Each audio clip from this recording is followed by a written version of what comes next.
За мэдээж энэ өөрөө Монгол улсын нийгмийн эдийн засгт бол бас нөлөө үзүүлэх худалдааны бол том хэлцээр, чөлөөт худалдааны хэлцээр.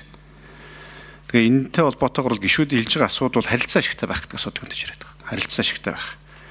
Тэгэхээр бид бүхний хувьд нь экспортод гаргах бүтээгдэхүүний маань боломж олцсон бол бас бий болно гэдээ бол та хүмүүс тооцоо судалгаа үзүүлээд байгаа. Экспорт 24.2-оос 28.5%, 24.2%-аар өснө.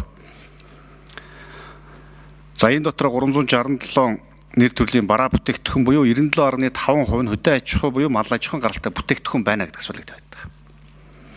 За энэ хэрвээ яг тооцоо судалгаа зөв бол энэ эрсдлийн үнэлгээгээ бид нар зөв хийсэн бол магадгүй энэ хэлцээр бол харилцаа ашигтай байх, Монголын тал хөдөө аж ахуйн салбартаас хэрэгтэй юм зүйл болох уу гэж хараад байгаа.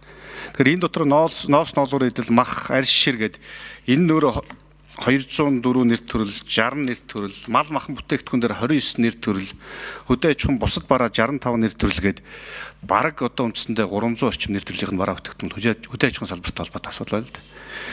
Тэгэхээр энэ дээр гишүүд асуугаад байгаа нь Батамгалан гишүүнч асуулаа, Хос хоёр гишүүнч асууж ийн үндсэндээ энэ тарифын бус хориг саадыг багасгахтай холбоотойгоор, худалдааг хөнгөвчлөхтэй холбоотойгоор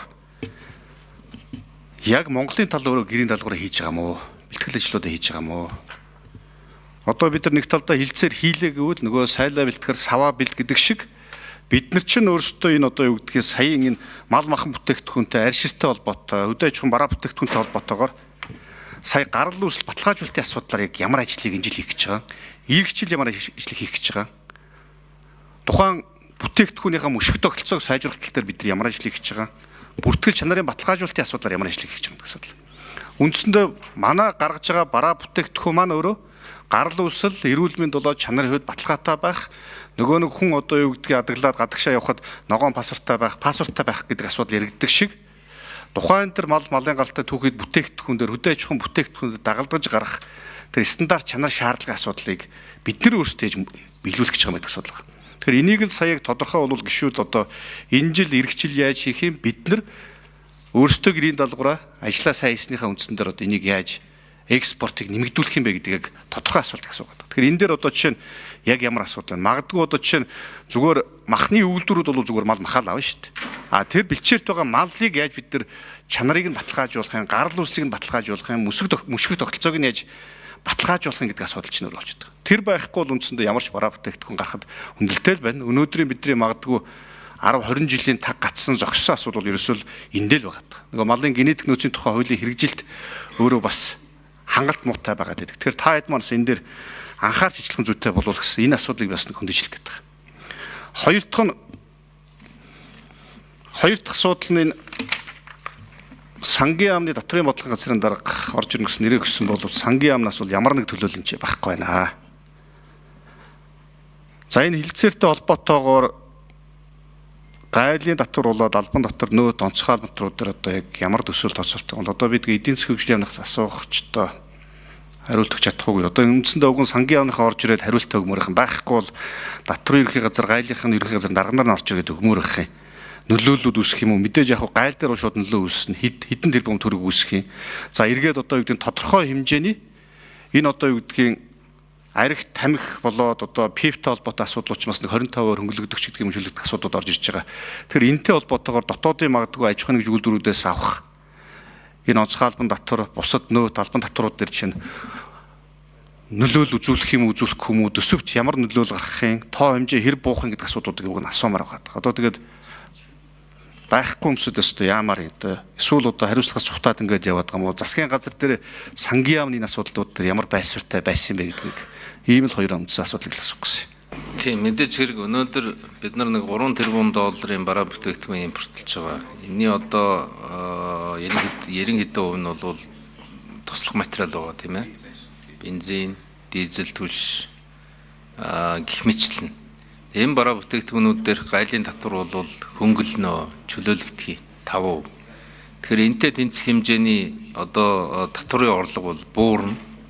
Нөгөө талдаа бол үн хэмдэрнэ гэсэн ийм л зүйл харж байгаа. 300 тэрбум төгрөг орчим гэж та ойлгож болно. За та их чухал асуудал төнлөө. Зах зээл нэгэд өглөө. Бид бэлэн байна уу? Бэлэн зүйлж байна, дутуу зүйлж байна.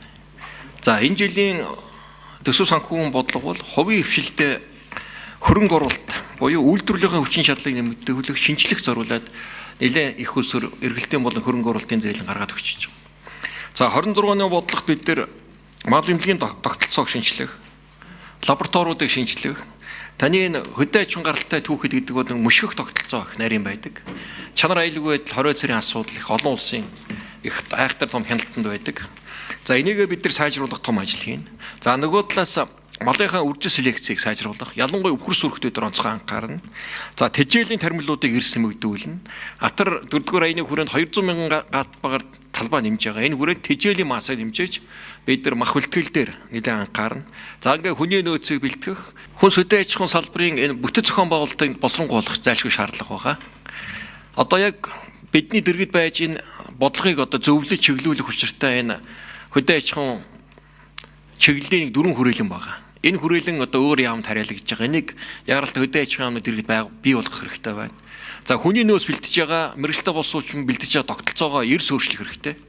Яг энэ зах зээл чиглэсэн бид нар болсон хүчнийг богино хугацаагаар бэлдэж тэр үйлдвэрлэлд ажиллах хүчээр хангахын томоохон зайлшгүй бодлого явуулах хэрэгтэй. За лабораториудын чадварыг олон улсын түвшинд нэмэгдүүлэх хэрэгтэй. За бид сая био комбинатад 2 шугам, за арь ширний одоо олон улсын магадлал идэвхжүүлсэн сая шинэ лабораторийг дөнгөж ашиглалтанд оруулаад дуусч байна. Ноонс ноолуурах бол харьцангуй өндөр түвшинд байдаг.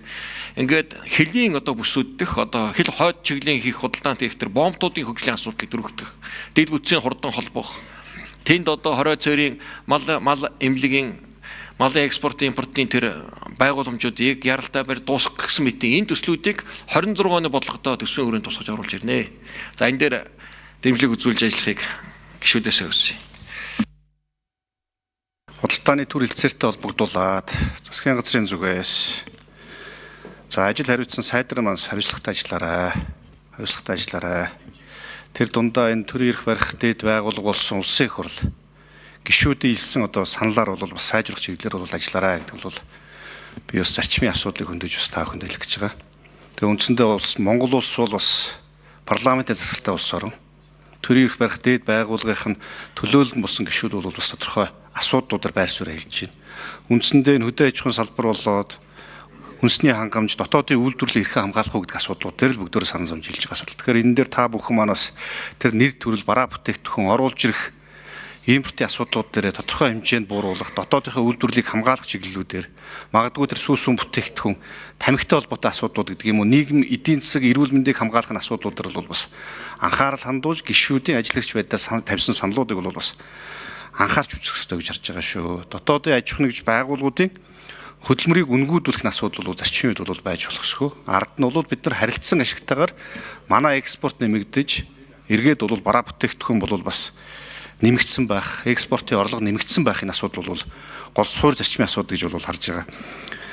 Тэгээ гишүүд бол бас шүүмжлэлтэй хандж байгаа асуудлууд байгаа шүү. Та хэд анхаарч үзээрэй. Эзэдлийн үнэлгээ байхгүй гэдэг асуудлуудыг яриад байна. Хийсэн юм уу гэдэг асуудлууд байна. Хөндлөнгийн судалгаа хийсэн юм уу? Бусад өөр улс орнуудын туршлага хэрэгжлийг харсан юм уу? Яг харилцсан ашигтай байх асуудлууд дээр буюу экспортод гарах бүтээгдэхүүнийхээ боломж болцоог нэмэгдүүлэлтээр бол анхаарч хэлэх ёстой гэж бодлоод яриад байгаа. Тэгэхээр энэ дээр бол одоо манай сайд нар засгийн газар бол бас анхааралтай хандаж ажиллаж өшөө илүү одоо сайжруулах чиглэлээр бол ажиллаар. Энэ бол зөвхөн зөвшөлдсөх асуудал. Эргээд улсын их хурл дээр магадгүй хэрэг одоо зөвшөлдсөх асуудал дэмжигдэх тохиолдолд улсын их хурлаар орж ирж энэ худалдааны төр хэлцээрийг сойрхон батлах, эзлэн батлуулах асуудал бол орж ирнэ. Тэгэхэд магадгүй одоо гишүүд бол өмнөх хэлсэн асуудлуудаараа саналаараа бол ам асуух ийм одоо нөхцөл байдал бол үүснэ. Сая энэ тарифаас гадна, татвараас гадна одоо бид бүхний хөндөд байгаа асуудал бол үндсэндээ бид бүхэн өөрсдийнхөө экспортын боломж олцоог нэмэгдүүлэхийн тулд тарифын бус хориг саадыг багасгах тал дээр худалдаа хөнгөлөлт дээр бол бид нар бас ажиллах ёстой. Бусад өөр нөгөө талтаа бас ярилцах ёстой, урьдчилан хэлцээрээ хийх ёстой. Бараа бүтээгдэхүүнүүдээ энэ хориг саадыг багасгах тал дээр бол бид нар бас урьдчилж яриа хэлцээнүүдийг боломжит худалдаа өгч нартай зах зээлтэй бол ярилцах ёстой байгаа. Магадгүй бид нар түндрэл үүсч магадгүй. Белорусын тэр одоо үхрийн махтаа бид нар яаж өрсөлдөх үү гэдэг асуудлууд байна. Хоньныхоо махыг нийлүүлэх боломж олцоо байна уугүй гэдэг асуудлууд байна. Өөрсдөө гэрийнхэн даалгаврыг бас сайн хийх бэлтгэл ажлуудаа хангах асуудлууд байна. Үндсэндээ бид нар зөвхөн энэ Европ энэ одоо Энэ Төв Азийн улс орнууд руу ч биш, ерөн зүгээр бусад бүх улс руу урд төрш рүүгээ ч гэсэн мах гаргая гэсэн. Үндсэндээ бид бүхний асуудал бол өөрсдийн дотоодын л асуудал байдаг. Өөрсдийнхөө гэрийн даалгаврыг хийдэггүй, ажиллаа хийдэггүй, бэлтгэл ажиллаа хангадаггүй, стандартад нийцүүлэх талаар, хуулийг хэрэгжүүлэх талаар бол бид нар бас хөрөн мөнгө санхүүжилт болоод идэвх санаачил гаргадаггүй асуудал байгаа шүү. Мал махны гарал үүсэл баталгаажуулалт мөшгөх тогтолцоо, тухайн эрүүл ахуйн баталгаажуулалт, чанарын баталгаажуулалт болоод бүртгэлтэй холбоотой асуудлууд хамгийн хүндрэлтэй бид бүхний өөрсдийн томаалтай байна. Бид нар өөрсдөө дүгнэлт хийх сайшгүй шаардлага байгааг харж байгаа.